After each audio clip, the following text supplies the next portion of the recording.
Hey everybody, Alex here from VapePassion.com. Welcome back to the VapePassion Show. This is episode 4.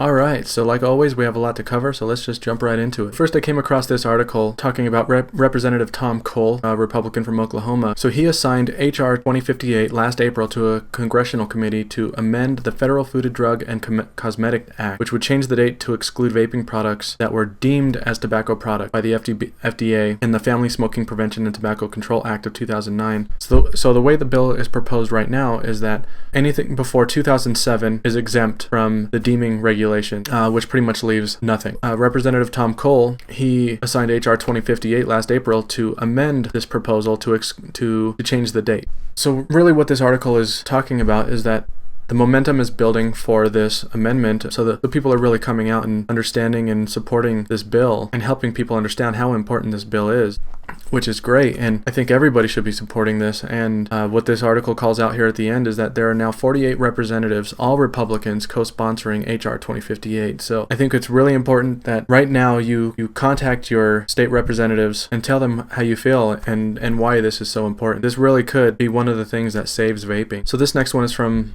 Dr. Siegel. Another one of these crazy stories where scientists are telling people that cigarettes are just as dangerous as electronic cigarettes. And, all of us know by now that that's just ridiculous. So this is about NYU researcher who was at a meeting of the American Academy for the Advancement of Science. In his presentation, he says that e-cigarettes are just as dangerous to your health as cigarettes. So his claim wasn't supported by any scientific studies or data. And interestingly enough, his presentation only showed that among mice, in utero exposure to e-cigarette vapor causes reduced sperm counts in juvenile offspring. So it had nothing to do with e-cigarettes being as dangerous as regular cigarettes. Dr. Siegel points out the presentation has already led to damaging media coverage, which went as far as arguing that women who switch from tobacco cigarettes to e-cigarettes during pregnancy are damaging their unborn babies and that e-cigarettes are worse for babies' health than tobacco smoke. The professor was quoted as saying, "Are they safer than cigarettes? The answer's not there, but they don't appear to be." So what Dr. Siegel points out here is that one of the biggest concerns with statements like that is that it could convince former smokers who quit using vaping products to return to smoking. And he goes on to say that it's absolutely the case that pregnant women should not use electronic cigarettes. They should not use any nicotine-containing product, whether it be tobacco, electronic cigarettes, or smokeless tobacco. But can we not get that message across without lying to the public? And then he says, many women have severe trouble quitting smoking during pregnancy. By scaring them into thinking that e-cigarettes are just as hazardous or worse, we may actually be encouraging these women to continue smoking. And he says, if a woman can quit smoking during pregnancy, there's a better chance that she will be able to stay off cigarettes after pregnancy. And that's huge. If you go out and say that women shouldn't be using e-cigarettes, what are they going to do? We already know that in a lot of cases, they're not going to go to the nicotine patch or nicotine gum because it just doesn't work. So why not give them the option to use e-cigarettes? It's really sad that people in the health community are still presenting electronic cigarettes and vaping as this big risk that it isn't. Wit beer, leaves of lemongrass. It's really good. Okay, so this next one is from VaporVoiceMagazine.com. It's titled Proper Appraisal. The subtitle is Assessing the Safety and Evaluating the Risk of Novel Tobacco and Nicotine Products. This is written by Marina Murphy, who is the head of scientific media relations, research, and development at British American Tobacco, which is big tobacco in the UK. So this is a study that BAT has done. So it starts out by saying, e-cigarettes hold great potential for reducing smoking-related disease, but this needs to be scientifically proven. So British American Tobacco and others are developing tests to help them understand their products and their biological impact. Such tests will help better define and further reduce any residual risk to as low a level as possible and help establish appropriate quality control and standards and further reassure consumers, regulators, and public health as to the reduced risk potential of these and other products. So in short, they're doing a study to show how little of a risk there is in electronic cigarettes, especially as it compares to regular cigarettes. So in their study, there are several steps. The first step is to understand how consumers use the products. This helps to ensure that machine testing of e-cigarettes mimic real-life use and gives realistic results. The next step is laboratory and clinical testing to determine whether these products emit and deliver fewer toxicants than conventional cigarettes. So they're going to use cell-based tests. One test uses a 3D model of human lung tissue to examine the impact of e-cigarette vapor versus smoke on cell health. And then testing moves on to determine what impact, if any, a reduction in toxicants will have on a person's individual risk. So what they've already found from testing, they did a scratch test, is what they call it. When the cells were exposed to smoke, they seemed to lose their sense of direction and position relevant to other cells. They appeared confused and could not find their way across the gap. The wound did not close. By contrast, when the cells were exposed to e-cigarette vapor, the cells quickly closed the gap in much the same way as they would when just exposed to air. So these early stage results demonstrate that in comparison to cigarettes, these new products have great potential to demonstrate reduction in disease-relevant risk. So I think a lot of people don't like to support anything that big tobacco does, but this is really what we have. Big Tobacco has the money to do these studies, and this is a great study. They're gonna show that vaping is safer than smoking. Whether anyone believes it because of the fact that it comes from British American tobacco, who knows? If the data is done right and there's nothing to dispute, then that would be great. Vaping on Nimbo Stratus by Vista Vapors, by the way. It's one of their premium flavors. It's berries and melon and candy. It's pretty good. Okay, so this next article is on Gawker.com titled, "Where Was All the Vape Talk at the Debate?" So Grover Norquist, who is a politician and a president of the Americans for Tax Reform, after the Republican debate on February 13th, he started posting on Twitter saying things like, "None of the candidates mentioned the Obama/Democrat war on vaping and the 10 million Americans who vape.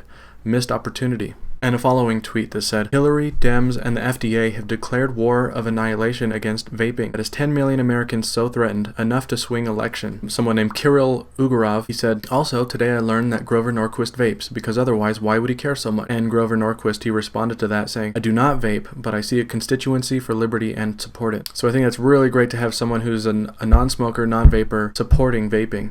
And I think he makes a really good point. Why haven't any of the candidates talked about vaping? Maybe it's not a big enough issue to them. I don't know. It seems pretty big to me. Or maybe they're avoiding it for a reason. I don't know. But what I'm wondering is, how do we get them to talk about it? What can we do to get them to talk about it in a debate? I've seen in political debates where they've taken questions from Twitter or through email or whatever, and I don't know how to find where to submit those questions. I did some searching online and I couldn't find anywhere to make any submissions. So if you know where something like that can be done, find that out and spread the word and make sure that all of these candidates, Republican and Democrat, know that this is an important issue that needs to be talked about. Alright, this next one is on Daily Caller. This one is titled, "Leading Tobacco Control Expert Says Anti-E-Cig Lobby is Like Abstinence-Only Movement." So one of the world's leading tobacco control experts, David Sweener, he's speaking out against the anti-vaping movement. Him being a fairly prolific voice within the tobacco control community, he says, "We had this fundamental problem that you had people that had taken an absolutist position. This is all about right and wrong, and they were more like the abstinence-only people on sex education or on drugs or alcohol. They saw any alternative product as a problem because it might potentially allow a cigarette company to morph into something else, and it's a battle against these companies. They couldn't allow that to happen."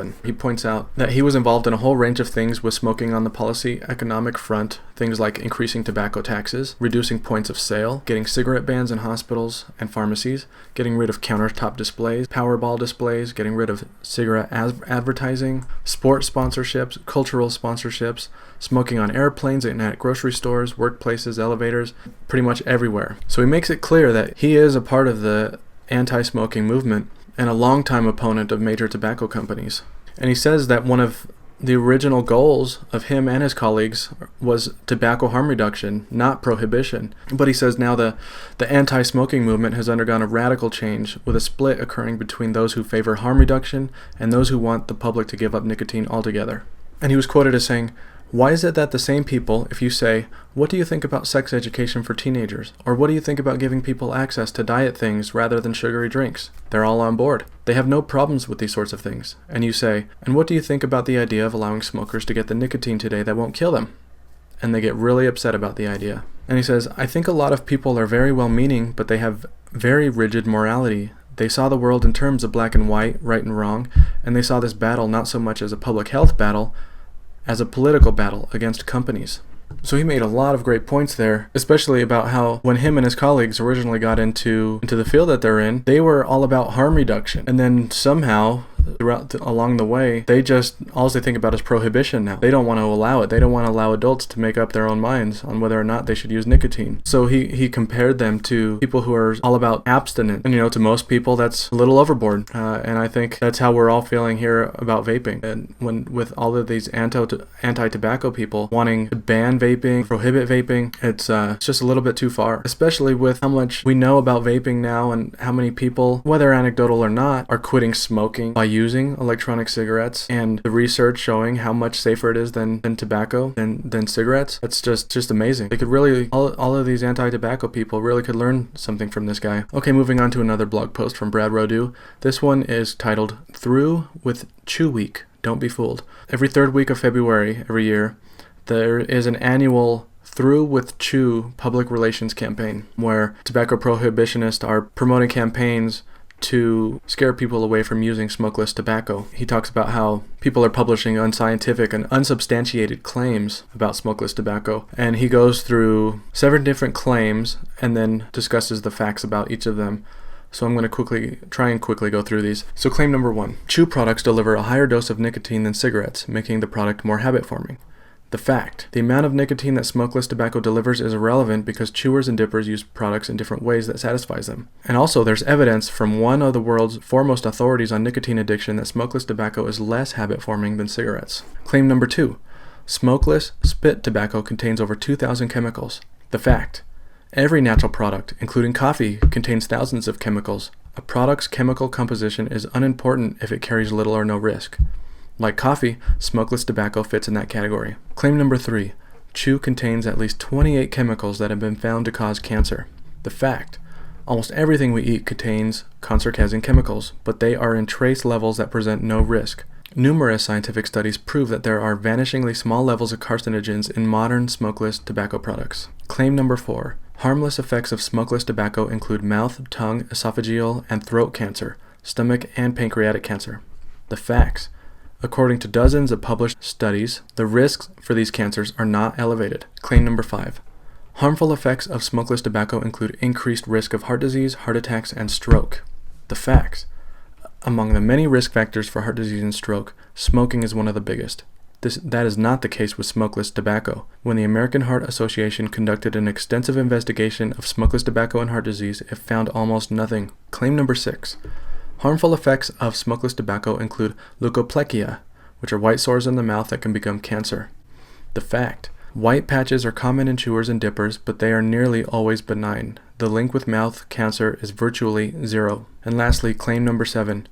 Harmful effects of smokeless tobacco include receding gums, bone loss around the roots of the teeth, and abrasion of teeth. The facts: there is virtually no scientific evidence that smokeless tobacco is a risk factor for any dental problems. In fact, one study shows that snus and moist snuff might be protective against cavities. I know this is a show about vaping, but I'm also all about whatever we can use to help people quit smoking or to reduce their risk of cancer caused by smoking. And chew is one of those things. Now, what's interesting to me is that I used to chew when I was in high school. I stopped chewing because I thought it was just as bad as smoking. I enjoyed smoking more than I enjoyed chewing, so I just went back to smoking. But if I would have known that I could have gotten that nicotine fix with chew and not have any of the risks, I would have definitely kept chewing. But all of these public relations campaigns were always telling me how bad chew was.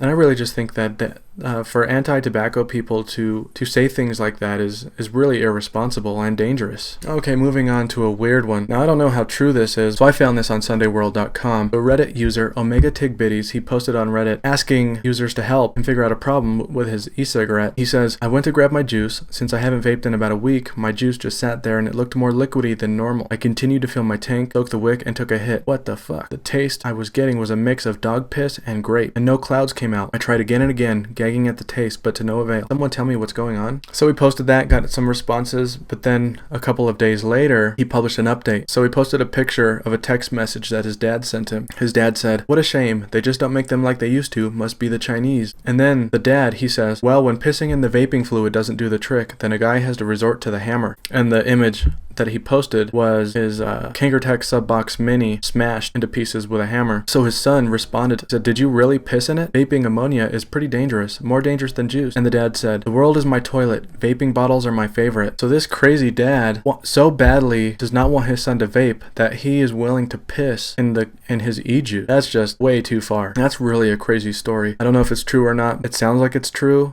And, you know, crazy stuff like that happens, I guess. I'd be really surprised if that dad doesn't get in some trouble for that one. Okay, so now a post from Mooch on Reddit. He published a post about how to extend the life of our batteries. So he says there are quite a few things that you can do to help your lithium-ion batteries last as long as possible. Some of them are easy, and some are inconvenient. Some have a big effect, and some have a little effect. But doing any of them can help slow down the aging and degradation of your batteries. Don't overheat them. High temperatures are the biggest cause of battery damage and reduced battery life. Anything over 113 degrees Fahrenheit, which most would call warm, not even hot. Don't use them when they're very cold, below -4 degrees Fahrenheit. After using your battery, let it cool to room temperature before charging it. Don't over discharge them, going below 2.0 volts or so. If you accidentally over discharge your battery below 2 volts, immediately recharge it at the slowest rate your charger supports. If the battery has been at 2 volts for a while, then it's probably damaged. Partial discharging and recharging multiple times is better for long battery life than discharging all the way down. After charging your battery, let it cool to room temperature before using it. Don't charge a battery that is below 32 degrees Fahrenheit. Where possible, setting your charger to 4.1 volts will reduce the stress on the battery and extend its life. Make sure the charger you use turns off once the charge is complete. Never use a trickle charger with lithium-ion batteries. Don't overcharge them. Have your batteries spend as little time as possible being fully charged and charge them just before using them. Charge at a slower rate. Charge 18350s at 0.5 amps until you know that they aren't getting more than a bit warm. Charge 26650s at 1 amp until you know that they aren't getting more than a bit warm. Storing batteries in the refrigerator doesn't make a difference in battery life unless you live in an area with high temperatures. If a battery wrap becomes damaged, replace it immediately. And every time you buy batteries, also buy battery boxes or sleeves, wraps, and top insulator rings. So great tips on getting the most out of your batteries. And related to the battery post from Mooch, there was another post from a user named Temple Tam on Reddit. This is a guide to making custom battery wraps. So this is a full walkthrough with photographs and everything. He says it should take less than an hour to do.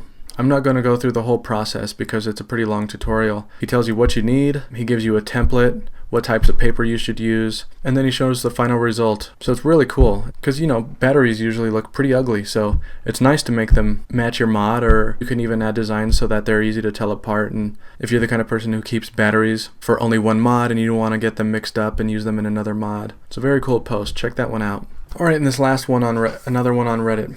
The post is titled Vape Atomizer Mesh Mystery Box. Am a bit confused about the content. Are aluminum and copper safe to vape? So this guy, he made an order from Crazy Wire. He ordered the Vape Mystery Box, and in it he received aluminum and copper wire. So Crazy Wire, they're not a vape-only company. They also provide supplies to people who work with crafts. But the mystery box is advertised specifically for vaping. And in it, he gets these aluminum and copper wires, which are not safe to vape. So this is scary because someone who doesn't know what they're doing, if they don't realize that copper and aluminum are unsafe to vape, they could get this vape mystery box, wrap a coil and vape it, and do some serious damage to their health. So I haven't heard if there's an update on this yet. This was published 7 days ago at the time of this recording, and still no update. So I hope that Crazy Wired fixes this. Maybe they don't even know, since they're more of a craft company anyway, but hopefully they don't include wires like that in future orders. I think they should reach out to anyone who they've already sent this to and tell them, and that those people need to immediately stop using it if they are. Alright guys, so that's it for this episode. Thanks for coming by again. You will find the show notes for this episode with all the links in the description on YouTube or on my website at VapePassion.com, episode 4. Yeah, thanks for coming back for another episode, and I'll see you next week. Cheers.